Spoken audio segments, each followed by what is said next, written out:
Hello everyone, and good.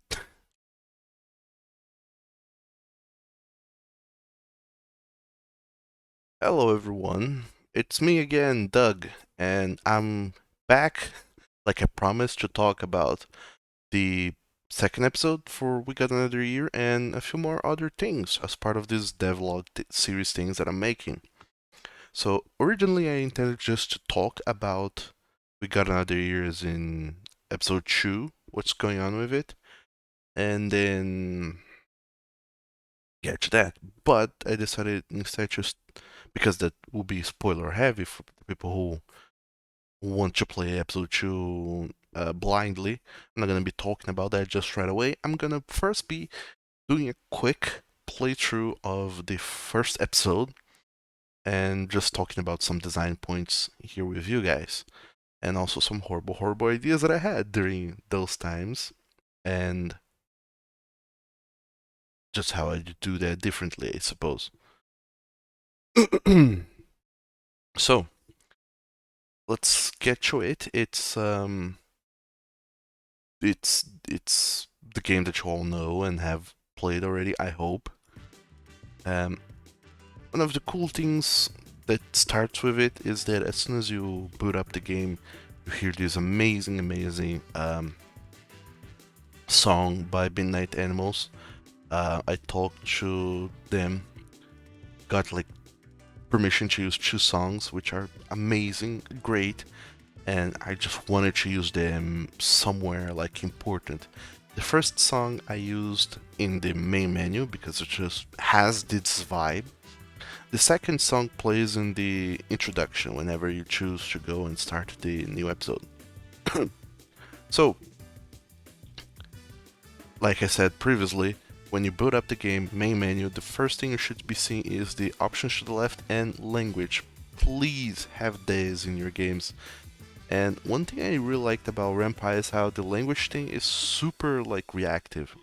As soon as you change the language, it'll it'll immediately change everything in the game that you have told it to change, like assets and such.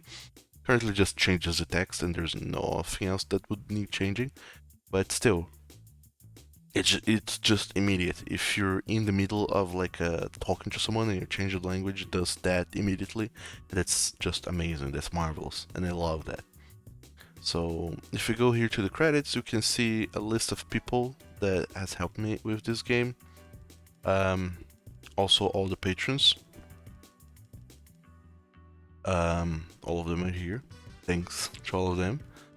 And anyone that boots the game now will see this list of patrons. And then whenever I release episode 2, I'll have to go through my list of patrons again and cross-reference and keep adding names. We also have like some names for the people who did the voices, and if they have a link to their page or whatever, it's in orange, the text. And as you can see, I did a couple of voices in the game. Coach Levesque and Professor Moore, teams by Midnight Animals, and all of the music in the game by Kevin MacLeod. Also, all of that they have been licensed by the Creative Commons. But you already know that. And, well, if you go back to the main menu, the only option left is to preferences. But why? It's a visual novel, there's not that many preferences, unless in case you want to change the volume of the music, the sound, and the voice, and that'll be relevant in a while. And then the first option is to start the game. Then I'll say that the game is a work in progress, there's a lot of assets that may be missing, and they will be added in future revisions. There's also some grammar errors and this and that. And then this is the point of the story that I really wanted to get to. During play, we'll come across choices that affect the story. Some of these choices focus on intuitive responses, rational responses, or neutral responses. This is a huge lie, but you don't know that. This is also kind of spoilery and might break the immersion a little bit, but it's the way that I have found to add choice to the game. because like I said before, this game is meant to be like a prequel to the in-between years of the Golden Week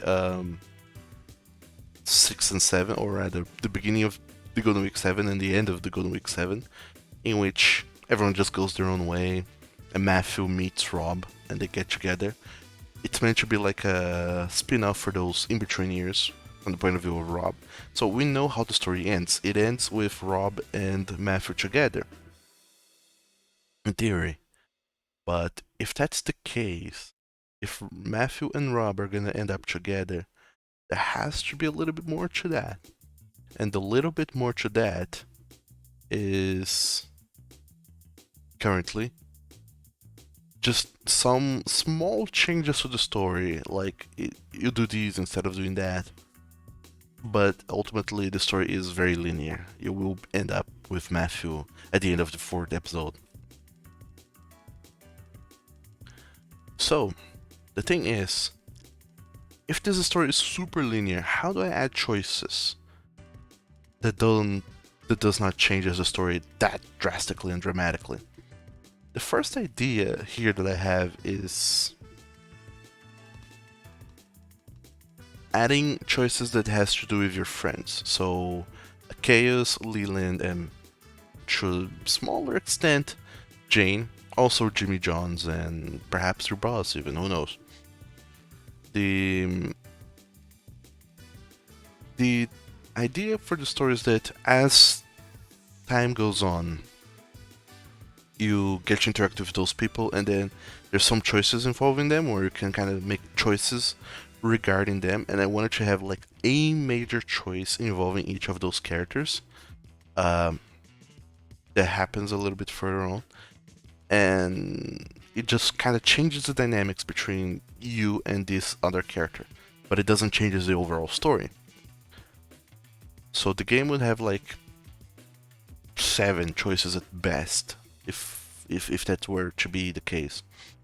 There's also a couple other choices that involves Matthew, even though you don't know that to begin with. And I wanted to make the game have more choices, or give the illusion of choice, but I also didn't want to have just an illusion of choice. I didn't want to have the game tell you like, come on, it's gonna make choices, it's gonna change everything, but then change nothing in the end. I feel like that's cheap, and I don't want to do that.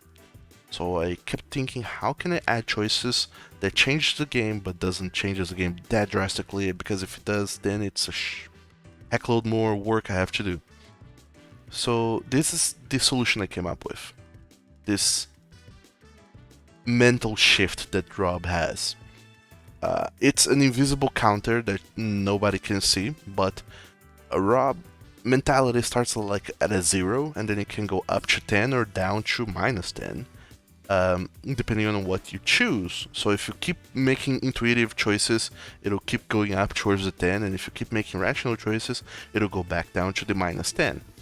And the thing is that each individual choice does not matter, but a bunch of choices, they compound with one another, and then they start to matter because they change your character mentality, or Rob's mentality.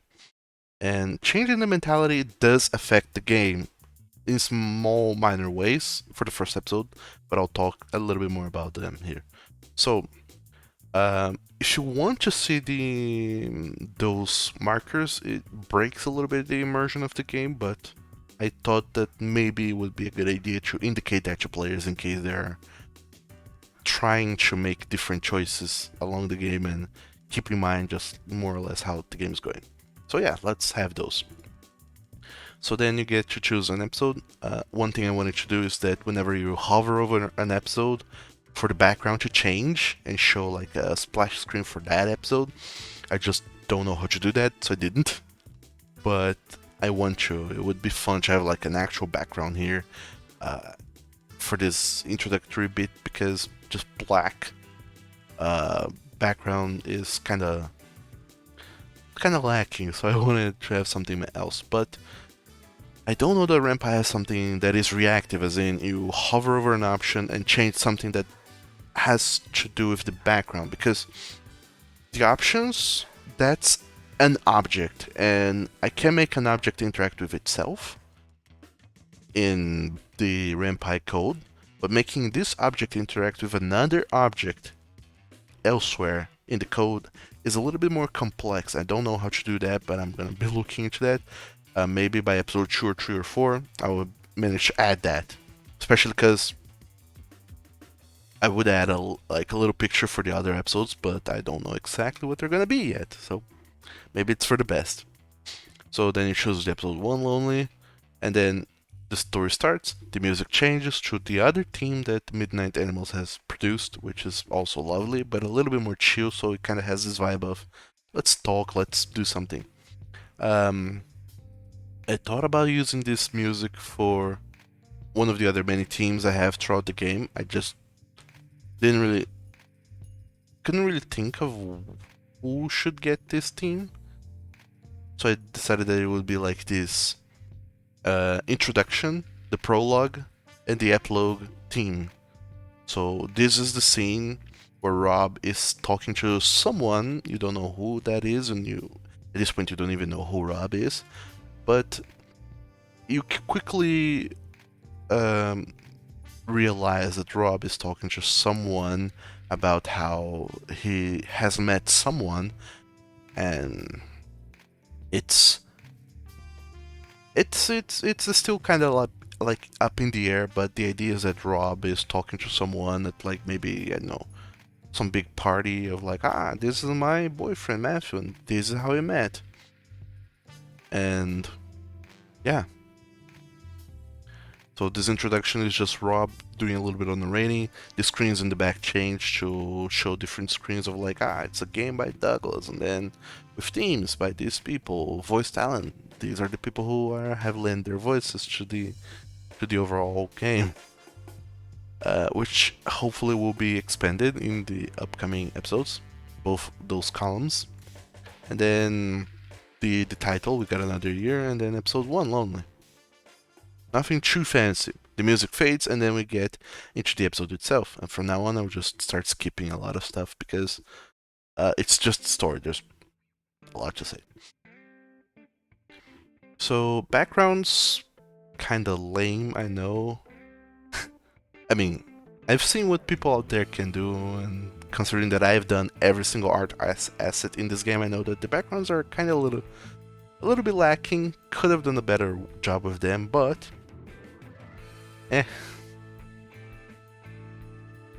So we have Rob show up. Sorry. Rob shows up, and whenever he shows up, you have this that he says. And then Carl shows up and does also a hum of his own. Whoa. And then Leland shows up and also does a vocalization of his own. Each character has expressions, so like happy, sad, neutral, and whenever they show up, or rather at specific moments in the story, I have them. Also, let me move this so you can see. Oh, wrong one. Right. So you guys can see these beautiful boys. Whenever a character shows up in the scene, they do this vocalization, and this vocalization is also matches whatever expression they have at the moment. If they're sad, it'll play up a sad vocalization. And the vocalization, I believe I have like, for some poses I have like 3 audio files, and it'll randomly choose which one of those 3 to play. But then again, once it plays that one, it'll always play that one for that specific string of text. So if I rewind here, and then have Leland come in again, it'll always play the same one for this string of text, because that's how the generation algorithm works. And then from then onwards, it'll always play this one for this scene. The next time that it plays the vocalization for the neutral expression, it might change to something else. So that's a fun little bit of code and hacking that I did. And some expression have like 3 vocalizations, so that's fun. Some only have 2, some only have 1. And I wanted to have more than 3, like maybe 5, but I asked some people to lend their voices. They just did a long audio file with like, and I cut out some bad ones that I didn't feel like fit the narrative all that well, and kept some others. One that I'm always like second thinking like maybe I should remove is the one where Rob does the. I think that once or twice that's good, but after some time it starts to get a little bit annoying. But I can't quite. Since I decided that they will be random, I can't decide how randomly that one is gonna be, because I could make like, okay, that plays like 10% of the time, and the other two play like 45% of the time. But I don't know how to do that either, so who knows? So they all just keep talking, they go on about the things. And another fun thing also that I figured out throughout coding, this was by watching a YouTube tutorial somewhere somehow, is to have the characters speak, but only when text is being displayed. Once the text finishes, they'll stop moving their mouth. Huh. So you can see that once the text starts showing up, Lee will start moving his mouth, and once the text ends, he will stop moving his mouth. That's by design. I wanted it to be like that because I've seen other things where whenever a character starts speaking, they just keep going until you click, and then the next character just goes, and that feels odd. I would like it if they would stop whenever the text ends. Took me a little bit of figuring out how to code that, but eventually I did. And the other bit of code that's going on into the animation is the blinking of the eyes. I don't remember exactly how I put it, but each character, the mouth and the eyes are animated differently, so the mouth will speak only when there's text being showed up, and the eyes will just blink on their own, separate from the mouth. So the eyes will blink, I believe I put it like an interval, so randomly between half a second and 5 seconds. So once a character blink, it's a random amount of time before the next blink. So they might blink like almost twice in a row, which is the half a second. Or they might blink and take another 5 seconds to blink again, and then another 5 seconds to blink again. Or, the randomness may just make them blink a lot. And so it creates this dynamic scenario in which the characters are all blinking, but they're not blinking all in sync, so everyone blinks at the same time. But they're also, it doesn't feel so natural, I think. Everyone's just blinking on their own. That's kind of fun, like that. And then I'll talk a little bit more about this when I get to the gritty bits of the animation of this whole deal, how I did that. But whenever we change the expression, for some reason I decided to change the entire pose and the entire face and everything. So that means also reanimating the eyes and the mouths, and that takes a while. Not a fun while, but a while nonetheless. So, every now and then we'll have these moments in which Rob is having a conversation with someone, and then we'll see the intuition comes up and say something. Oh yeah, amigo, great idea. I'll join the study groups between work and classes. Who needs to sleep anyway? And then the reason will also say something. The opportunity had been presented to you, a posse of bachelor wannabes helping one another. You politely declined. You can tell already that the intuition is kind of like hey yo, friendo, how's it going? Let's get chill. Let's talk about our feelings, how they are, and how it is right here, right now. The reason is more kind of black and white, hard text. It uses a lot of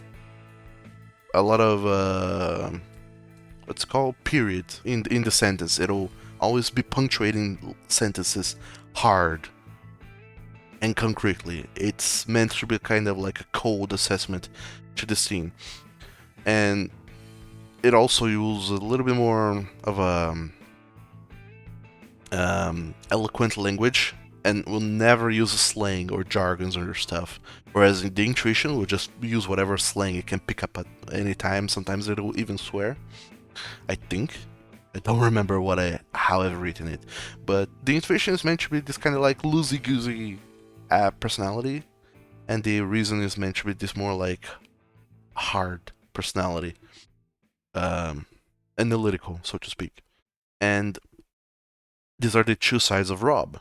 And at the beginning of the game, you'll be seeing reason and intuition come up and talk, either whenever there's a random moment in the game, and when there's just like before a choice or after a choice or something. The intuition and the reason, they will just keep popping up throughout the game to give a little bit of context to the situation at hand, some clues about what's going on, like I said previously, the main characteristic of Rob is that he's very empathetic, so he always puts himself in other people's shoes. But I feel like it would be odd for Rob to be talking to someone and then we take this break in the conversation to be like just Rob thinking to himself, this person has done this, I think that blah blah blah blah blah, and I feel like blah blah blah blah blah. I feel like it's a little bit more interesting if we have these two characters inside of Rob that so it's like Rob is having a conversation outside with this person, and then inside he's having a conversation with these aspects of himself, and all three of them are kind of like discussing what's going on and what to do. So it allows me to give a little bit of exposition. It allows me to showcase a little bit more of the situation at hand in a more natural way and less on the nose of here. This is what Rob thinks of this person, delivered in a very like bland way. So intuition and reason, they serve this purpose, but also the purpose that they serve is to make choices matter. So whenever you get to a choice, you will see that if you have enabled the markers, which you can come into preferences and disable the mentality markers, they'll vanish. But let's keep them here for now. They'll be here, so you'll be seeing choices that you can make. Clubs, you say, has Rob seen or been to the learning groups of the college? Nah, I'm too cool for its school and its clubs, or I don't have time for that, or exploring, or well, have you? Sometimes you'll be presented with neutral options, in which Rob kind of defers or gives a very blasé answer.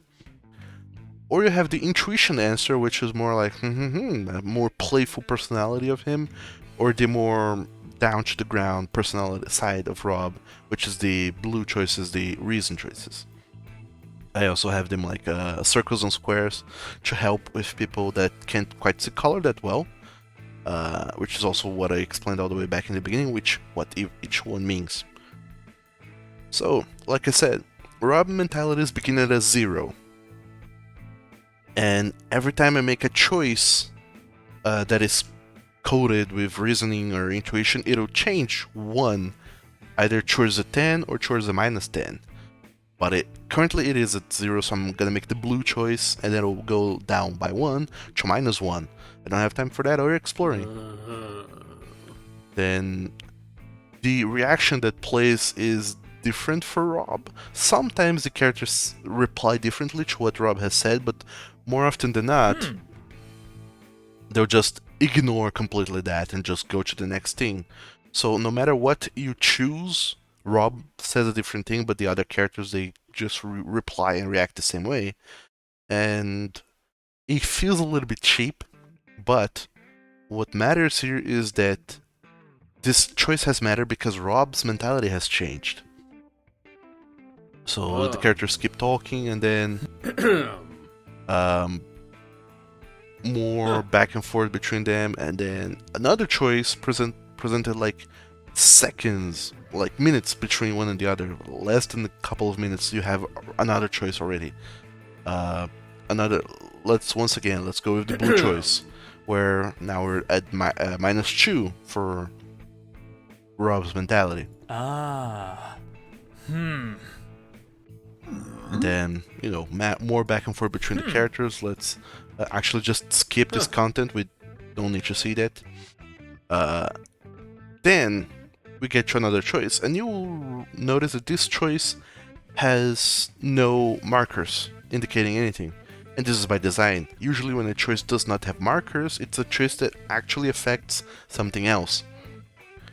In this case, it's a choice that, if I recall correctly, affects how Lee and Kyle are gonna react to something Rob says, like into day 5 or 6 of this week, like Tuesday or Friday. Um, they'll talk. Actually, I believe Friday. They'll talk and then they'll remember this conversation and what Rob has said. I think, I'm not entirely sure.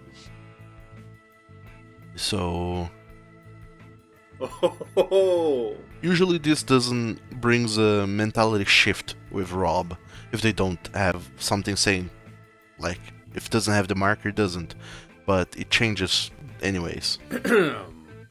So then the story keeps going ah, and huh, more talk between ah, them. Huh. And then we get to this first section, which is the class. Let me move this here and lock the game so I don't move it by accident. Whenever you get to the classes sections, you always have an option to skip class or watch class, but like in a different way, either by reasoning or intuition, or sometimes not really.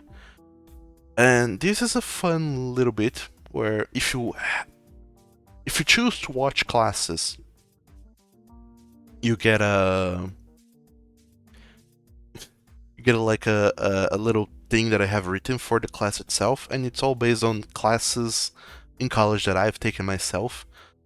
I didn't ever go have a attempt to get a law major, but I studied a lot of things throughout my life, so try to at least. And I had a bunch of classes, and from every single class I came up with something, or rather learned something, and then I decided to write that into the story. So there's a lot of those class moments are just things I've seen for myself in college during my years in academia. And I decided to just go with it. And in fact, Professor LeBlanc, she, at first you don't know her name, and she is described as bald teacher. And that's because I did have a bald teacher in college. She used to teach Portuguese, but like college level Portuguese. And I don't remember exactly why was it. Nobody really asked, but she didn't have hair, and she used to wear this kind of fabric thing on her head. Might have been cancer. I have no idea. It was all the way back in 2012, 2011, 12. It's been a long time, but she was a nice teacher, and she talked much like LeBlanc does. And I decided to, make a character based on her. A lot of my characters are based on people that I have known or met in my life, so there you go. This is Professor LeBlanc, and then she goes and says, do you wanna what do you think about class or environmental law? And then you make a choice. Now I made another blue choice, we're down to -3 in reasoning, and then the whole thing goes. Then we switch to another class, in which I don't think we describe anything. It's just a scene shift, and then down to the next class, in which Rob, for the first time, meets Jane. He does not know her name yet, and the first choice that we're presented with is the name. The only thing that this changes is that if you don't correct her, she'll keep calling you Robbie for the rest of the game. If you correct her, she'll call you whatever you want to be called. So she'll be calling you Roberto or Rob for the rest of the game. And just because I want to show you something, I'm gonna go with the blue option. Of course, you can call me Roberto, by the way. So she'll reply like that, thanks Roberto, and then every single time she mentions your name, from this point onwards, she'll refer to you as Roberto or Rob or Robbie, depending on what he chose. But so this choice kind of matters a little bit more, but also not that much. And then, the story keeps going. We have intuition say something, and then reason say another thing, and then the story just goes. And then you have another choice, like why are you signing the list choices because of Matthew? And this is another thing. Also, I don't know if it's a thing everywhere in colleges, but every single college that that I have studied, because I've always studied with scholarships. If you don't show up, if you don't attend classes for the first week, then you lose your scholarship. So I had that here as well. I don't know if that's a thing, but who knows? In any case, another blue choice that should shift our mentality down to -5, and I don't know if -5 is a threshold for something interesting that happens. So, the story goes on. Professor Moore shows up and has another class for another thing that also I've learned throughout my life. You can skip class because this adds nothing to the story. It's just interesting information that you can get, and I don't know, just it was fun writing those little bits. Also helped me do a little bit of characterization for how Professor Moore is different from Professor LeBlanc. In any case, another blue choice. Our mentality should it be at -5 or -6 if I lost count now. Wow. Then all that just goes out the window. School is over, and then Rob goes to his night shift job at the Night Owl Cafe, or Cafe Night Owl. And then he meets his colleague, Jimmy Johns. And then they just have a little bit of a banter. And Jimmy Johns is based on friends that I have who have worked as baristas or bartenders for a while. Even though that's not precisely what they studied or majored in, they ended up working as baristas while figuring out life and stuff. So I think that's an interesting. It is an actual. It's not like a character trope. It's an actual thing that happens in the world. People study this kind of weird things. Not weird, but things that are not the norm and kind of off to the sides, like how Jimmy Jones has studied a Western movie review or critique design or whatever for years, but that didn't lend him anything. It's like, oh, it was a fun little thing to have. It was a fun little thing to study, but it didn't do anything for me. So now I'm working as a barista, as a bartender. Sometimes it does, who knows? But this is the character of Jimmy Jones, and then things just keep on going. And once again, another background that I have done. The Night Owl Cafe Night Owl background is something that I came up with at the end of the Golden Week 7 because I needed to illustrate the interior. And it's based on a Starbucks that I have been to forever ago, like 2011, 2012. It's been forever since I've been there, and Starbucks here in my city, which is like an hour and a half away from me, but still in my city. And it's places I've been to, people I've met, experiences I have had. I've collected all of those things, and now I'm just putting them back into the world through stories. So Rob and Jimmy Jones, they have a conversation, and they keep going with that. And I just realized that in this whole section, there's no moment in which the intuition or reason kind of pops up, but eventually it will. Maybe not right now, except for the part in which the part in which they have to go into the office and talk to Edward, their boss, a character from Golden Week as well. And well, the bit here that is important is that you realize that as you're going through, Rob will say, "Okay, let's go in." And Jimmy John is like, "Oh, what could it be? What's going on? I don't know. I'm scared." And then Rob's mentality will talk to him and be like, "Hey, hold on. You've done nothing wrong. I have no reason to worry." And this is the moment of the game that hopefully you will have realized. Mm-hmm.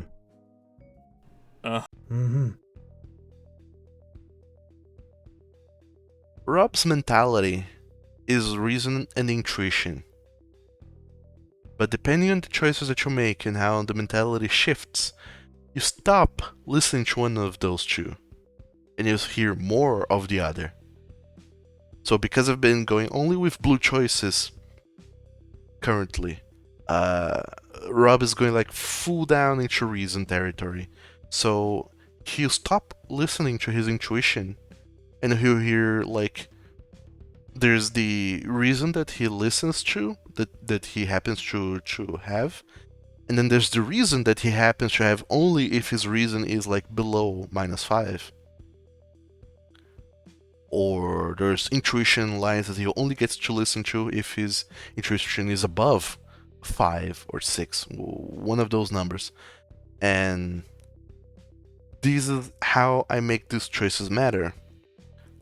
Your mentality changes, and the inner monologue that Rob has with himself changes completely from being like neutral to full on intuition to the point where he hears even more intuition thoughts, or full on reason where he hears more reasoning thoughts. Let's keep just going with blue choices, which I've never gone with before, so I can't quite skip through these parts yet.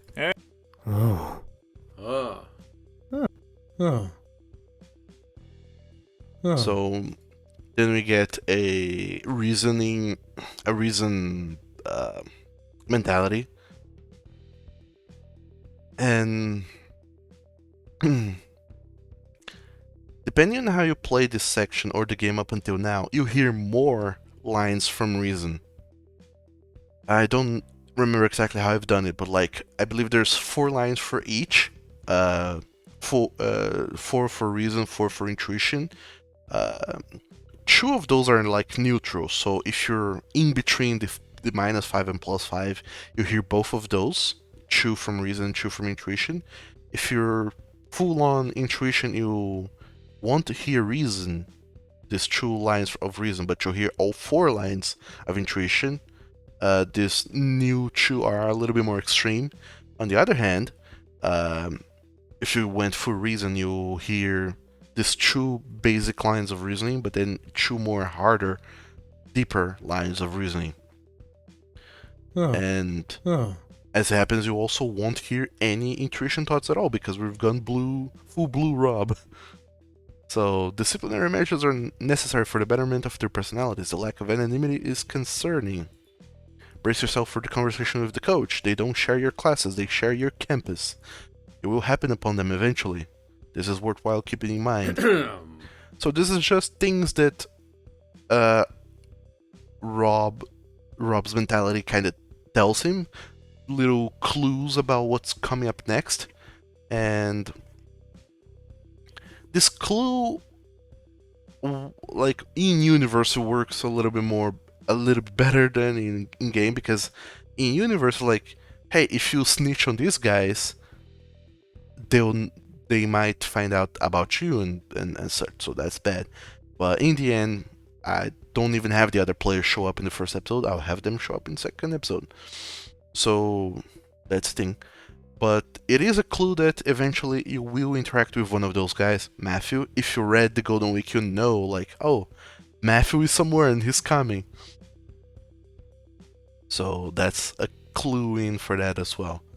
So in the end, what does Rob think?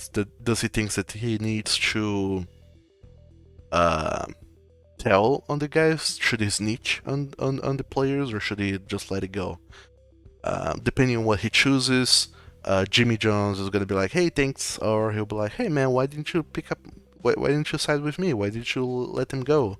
These people are only do those kind of things because they don't face consequences, so that's kind of shitty on you." But also, there's a third hidden choice, quote unquote, in this game, in which if throughout all of these choices here, you don't speak, if you only let Jimmy Johns talk, at the end, Jimmy Jones will make a choice and Edward will be like, okay, so that's it. And then Rob will be like, okay, they're making a choice and I have not said anything, so do I want to say something? And then you can choose to not say anything. In which case, the story will end the same way. Jimmy Jones will be like, hey, thanks for siding with me, or hey, why didn't you side with me? But the choice now was made by Jimmy Jones and not by you, so, you know, I don't even know what's the point in that, but it's just me trying to write choices having a little bit more meaning than they currently have, but not changing all that much. Like not making this choice here affect 7 conversations down the line. It's just this current moment. There's some permutations to it which can be fun. So I'm not entirely sure what's the difference between one and the other. So let's go with no. Let's not snitch on that. I believe also that's what most of you have not picked. So then Jimmy Jones is angry at Rob. Let's go full blue, and then just keep on going. Here's another fun thing. In the morning of the second day, Rob goes like, "Good morning, Tuesday," and then he'll go like, "Tuesday didn't answer back," and then he goes, "Nor would it ever. Days don't speak." But that's because Rob's mentality is like full reason or intuition territory. If his mentality was intuition, he'd be like, Tuesday didn't answer back, but I can feel in my bones that it's wishing me a good morning as well. Because what I have is that not only does your reason or your intuition changes depending on, or rather the lines that you see changes depending on your choices because of how Rob's mentality is, some things in the game will happen automatically without you having to make a choice. And these are the little details that I've snuck in, is things that intuition or reasoning will make. So this is one of them.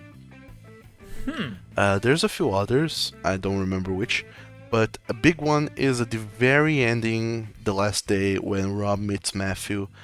They'll have a conversation, and the ending of that conversation it changes a little bit, like what Rob says to Matthew. Depends on whether your Rob is full reason or full intuition Rob.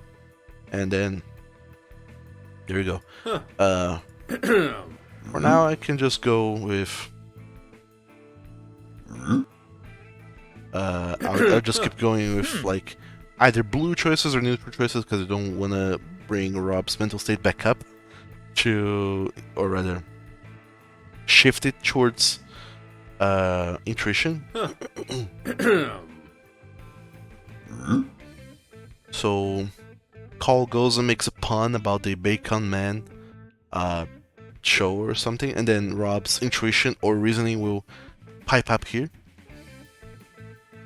And the reason doesn't quite picks up on the pun, because the intuition will be like, of course Carl remembers the Bacon Man show, but the reason doesn't pick up on the pun at all. It just kind of does a little remark on, here's a little bit of context. It was a TV show with witty humor. That's it. You have witnessed one of Carl's puns, but you didn't get, like, attention wasn't pointed to it directly. It changes nothing, really, but,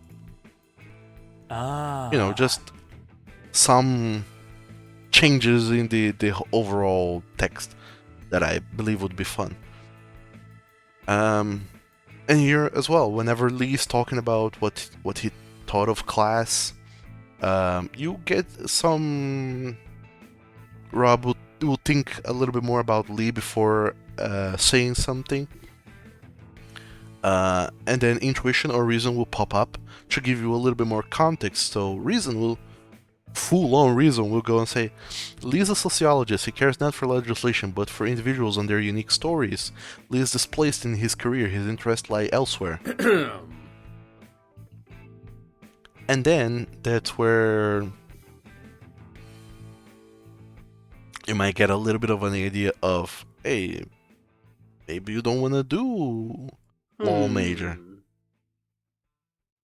Ah. And the way that Rob speaks is always the same, but the inner monologues that he has with intuition and reasoning change. So even if you go like full on reasoning, your Rob won't become like cold and analytical. He'll just cease to have more intuition based thoughts, but the way that he reacts and interacts with people are still the same kind of silly horseman that he is.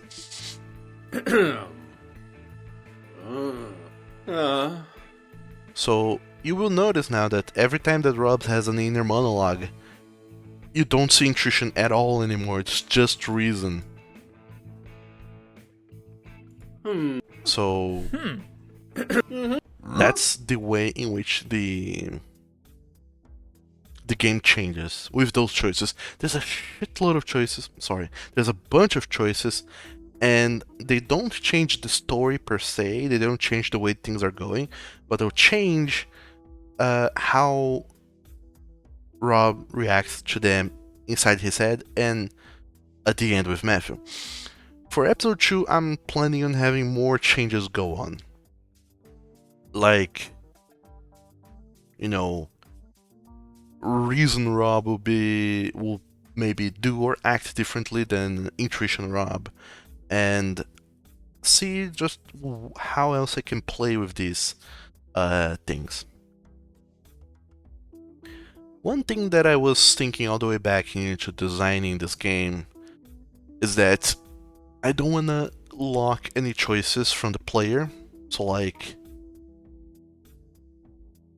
previously I said I talked about Disco Elysium, which is a game that is heavily served as inspiration. One thing that Disco Elysium does that I'm not at all a fan of is dice rolls. I mean, it is meant to be an RPG, so and you do put points in skill, so dice rolls are base mechanic of the game, and there's ways that they go around that to make it fun and interesting. But one thing that I don't like is, for example, if you want to see this path, you want to see this thing happening, you want your character to go and do this action, you make that choice, and then dice are rolled, and then the dice may say, no, you don't get to do this. So you try and fail, and then you're blocked from doing that until you level up or whatever. So it's not completely blocking that from you forever, because the game is open world, kind of open exploration, I suppose. So you can keep trying at that later and later throughout the game. But in here, if I block a choice from you, you attempt to make that choice, and then you don't get it, and then the opportunity is going to be passed because this game is not free. You can't choose what you do. The game is on rails. So if I give you a choice, or rather, if I don't give you a choice, if I block it from you, you might miss that forever. And while that might be super great for replayability, a lot of people would be like, "Oh, let's play the whole game again to get that one choice I didn't." It is also not good overall, I don't think, because I don't want to force people to play the game multiple times. Mostly because the story is linear, so there's no point to. So I don't want to block choices. I don't want to lock people behind. I have to do this, this, and this to be able to see this option. Because overall, I do respect your guys' time, and I don't want you to waste time replaying the entire game, seeing the exact same thing until you get to this point just to make a different choice. I learned that playing the first Zero Escape game, which can get very tedious if you have to play the whole game and just make one tiny different choice, and then go through like 5-10 minutes of skipping text just to get to that same point again. It can get very tedious, so it's best to avoid doing that. And having Rob change the way that he does things or the way he reacts to things based on his reason and intuition is the only mechanic I have going for me, but I don't want to lock the player progress behind that and be like, hey, you wanted to see this, but you can't because Rob's full reason, full intuition, or it is neutral. So I don't know. I feel like that might not be a good idea, a good direction for this story to go, this game to go. So overall, what I'm thinking of doing is,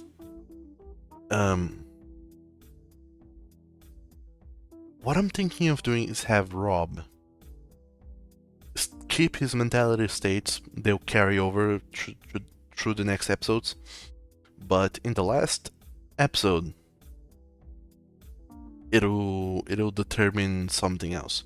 And this is when we get into spoiler territory. So, spoiler alert, I suppose. Things are gonna get spoilery from now on.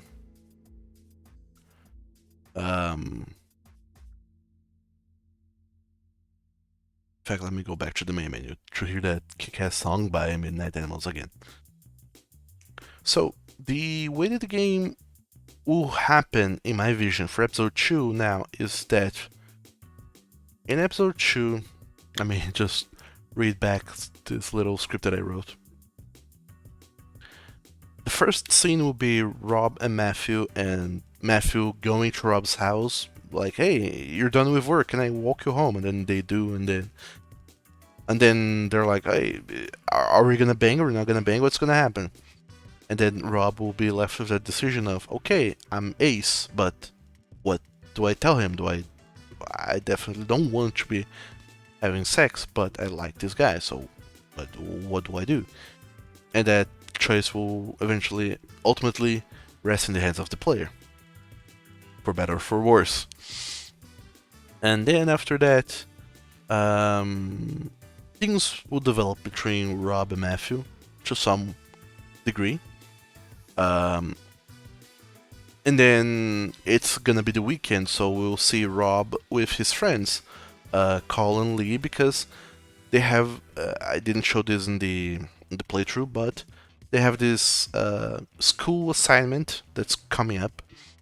There's a school assignment that's coming up. You get to choose one of those 3 places to go, and do a whole work on that, which kind of deepens your understanding and knowledge of Rob himself on his past, of Cole or Lee, depending on who of these guys you end up going with on the school assignment. Furthermore, during the weekend we'll get you that, you'll see that going on.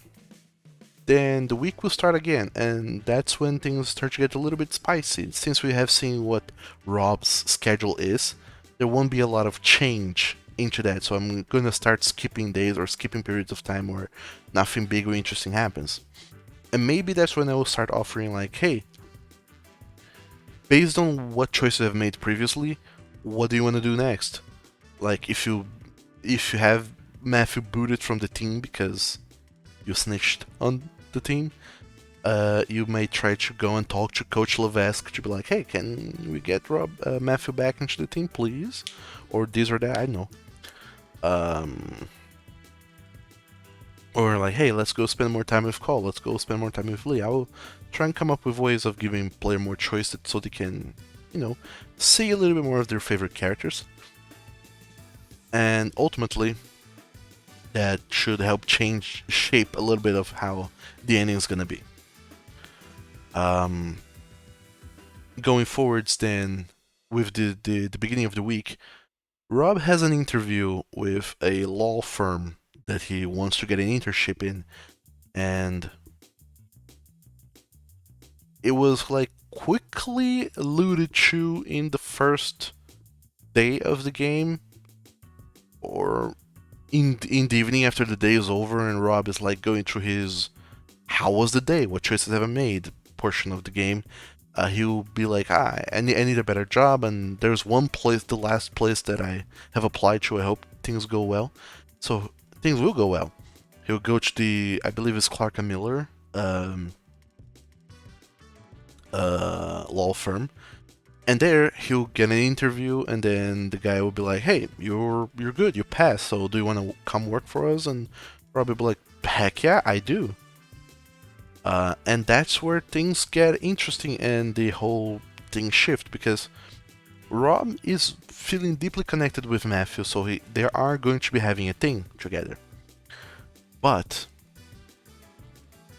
if you're paying attention, you'll realize that who owns the Clark and Miller law firm? It is the Clark family, or rather Clark Sr., that being Theodore Clark, Matthew's dad. So Rob will start to work in this law firm that is owned by the father of the guy he's seeing. And what with Theodore being the villain that he is, you obviously try and do something with that. Like, you're dating my son. And, try and use Rob to influence Matthew's actions somehow. And also Matthew, eventually when he learns that Rob is working there, Matthew will be like, no, my father's an evil villain. You should not work there. You should go back to the Night Owl Cafe. And then, or just anywhere else, really. And that's going to be Rob's big thing for episode 2. It's like, what do I do? Somehow I've kind of been thrown into the middle of this entire conspiracy with the Clark family. And his usual duties and everything else. So that's something that is going to be fun, and I think I'm going to enjoy exploring a little bit and writing also because I have no idea yet how to get through all of that. Also, the whole thing of Rob being Ace, I want to have more scenes between Rob and Matthew where they discuss that because I want that to be something that eventually is breached and talked between the two of them. It's not something that's like in the back that if the player chooses not to tell Matthew, Matthew will never be aware of.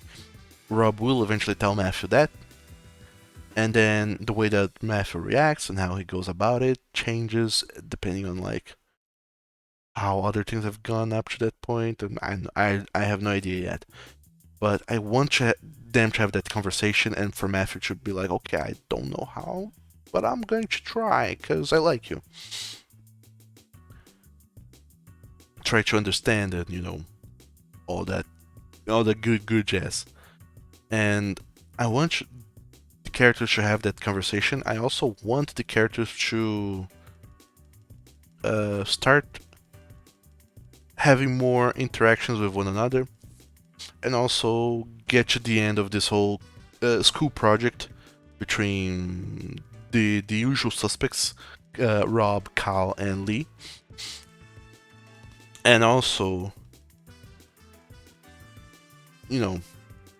how the friends are gonna react to the whole thing of Rob is now with Matthew, one of the jerks.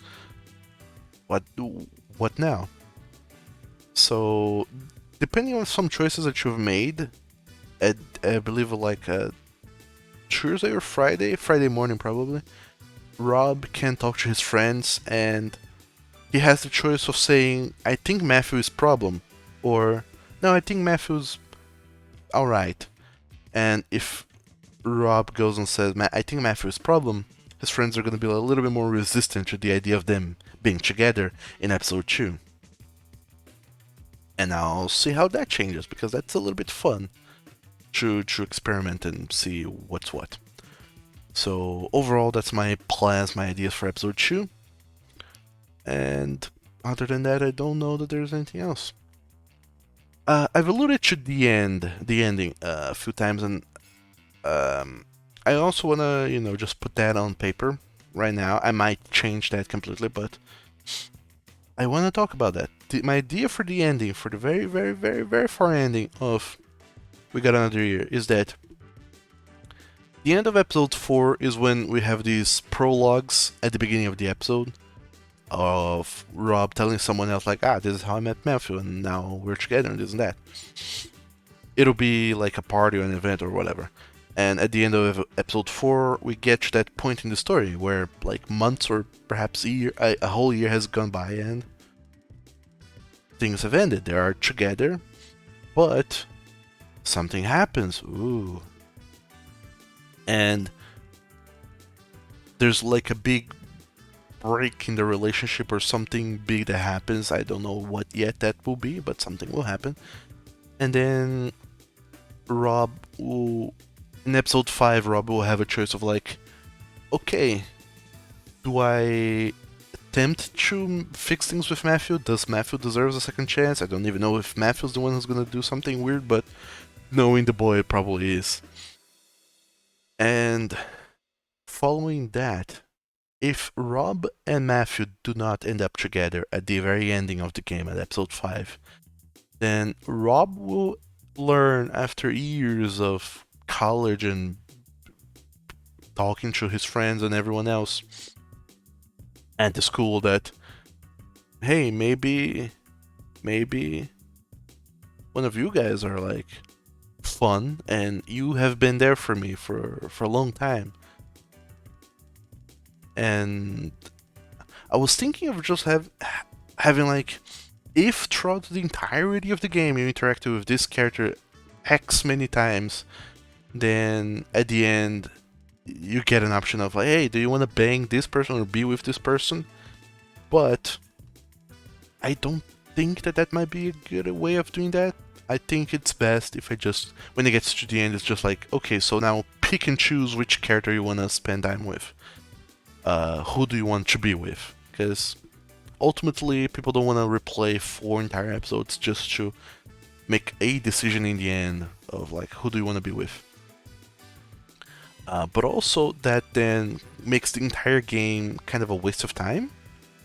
So I want to make that meaningful in some way, shape, or form. And I think that the way I would do that is throughout the game have moments if with this person. So like if you spend at least X amount of moments with this person, then the relationship between the two of you end up being good.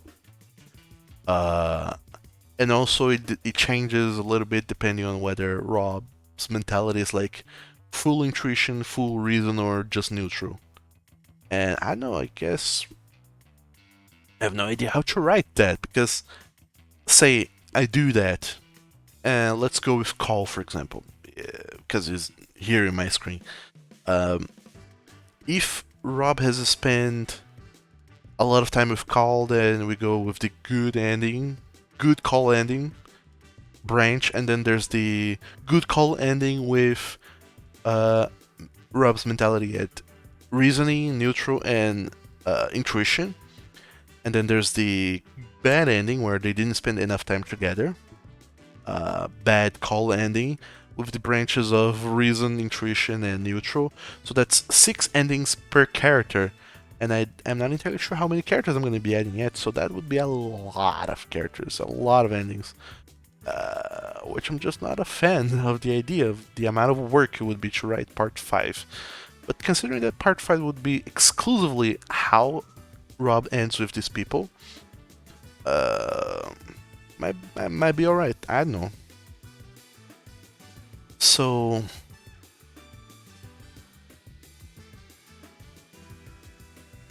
that's an idea. The other idea would be to kind of do something like that, but not precisely. Just be like, have a good and a bad ending, and the good ending is like, hey, did you match the mentality type that this character is into? So, for example, Cal is more of the reasoning type. If you have paid attention and notice, he falls more into the reasoning.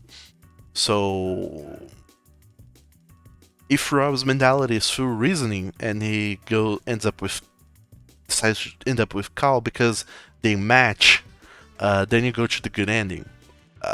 Or if they have spent enough time together. So I have those 2 ways of getting to the good ending with the character. So like, hey, I didn't spend enough time with this character throughout the game, and we didn't. And in the end, we don't match in mentality type. So yeah, you get the bad ending with that character. But if you have spent enough time, or you have the right mentality state, then you get the good ending. And I feel like that would make the game matter in two ways because you don't necessarily have to exclusively be with one character for the entirety of the game for things to work out. But you also don't have to replay too much in case you want to see things different because those mentality shifts question they happen ever so frequently, so you can change Rob's mentality very fast if you want to game the system. And then I think that that's probably one of the best ways to do it because uh, I'm not locking the option behind having to do all of those tiny steps, and is instead you just have to do one of those two things which are easily doable throughout the game. So overall, that's my idea. Also, for the second episode, I think that now that Rob's interacting more with Matthew, we'll get to see the other people in Matthew's team, hockey team, which is the guy who the main jerk who was drunk and did the whole commotion. So I'm thinking of who it would be and how they would show up. But my idea is to have a new character who like a college level villain for them. Uh, just someone who's always there, kind of always pestering Matthew and Rob and some nonsense like that. While Theodore is kind of like this upper level villain, the villain of the work, and this other hockey player is the villain the of the college. I don't know, just ideas. In any case, this game needs more characters, and I'm going to start thinking about which one of those are good characters, because well, howdy, I do not want to animate too many characters, especially if they're just gonna show up like 3 times throughout the game. Like Coach Levesque, he shows up like twice. Yeah, I think he only shows up twice, on Wednesday and then later on Tuesday, in the game. So he only has 2 appearances, and if you don't choose to go and snitch on Matthew and the other guys, you only see him on Tuesday. So, like, you hardly even interact with him. And I already drew the character, I already animated him. I need this character to show up more. That's all that work doesn't go to waste. And new characters also, they have to be more integral to the whole plot. They have to, be there. Because it would be such a waste of time and effort and energy to draw and illustrate a whole character and then have them show like 3 times in the entirety of the 5 episodes. That would suck. But then again, every good story needs to have background characters that don't really play anything into the general story itself. So overall, I don't know. It's weird. Yeah, I know. But yeah, those are my ideas for We Got Another Year, episode 2 and onwards. Not much else to say about it. Thanks for listening to another. How long has it been? For another hour-long rambling about the game.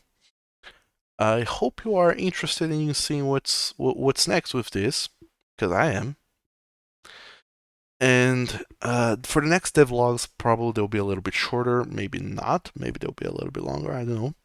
But instead of talking so much about the design, the inspiration, the ideas behind everything, I'll be showing actually some of the code that went behind the game. So all of those little systems, like the whole intuition and the reason thing, how did I do that? The animation, how did I do that? The sound part, how did I do that? There's not that much to show, so eventually I'm gonna run out of things to show. So hopefully by then I'll have enough content made that I can just start actually doing devlogs showing the new content instead of reiterating on older things. So let's hope that things work out. But yeah, thank you guys so very much for watching or listening, and I hope you had a good time and that you have a good weekend or whatever time of the day it's going to be for you all. And I'll see you all later. Bye bye.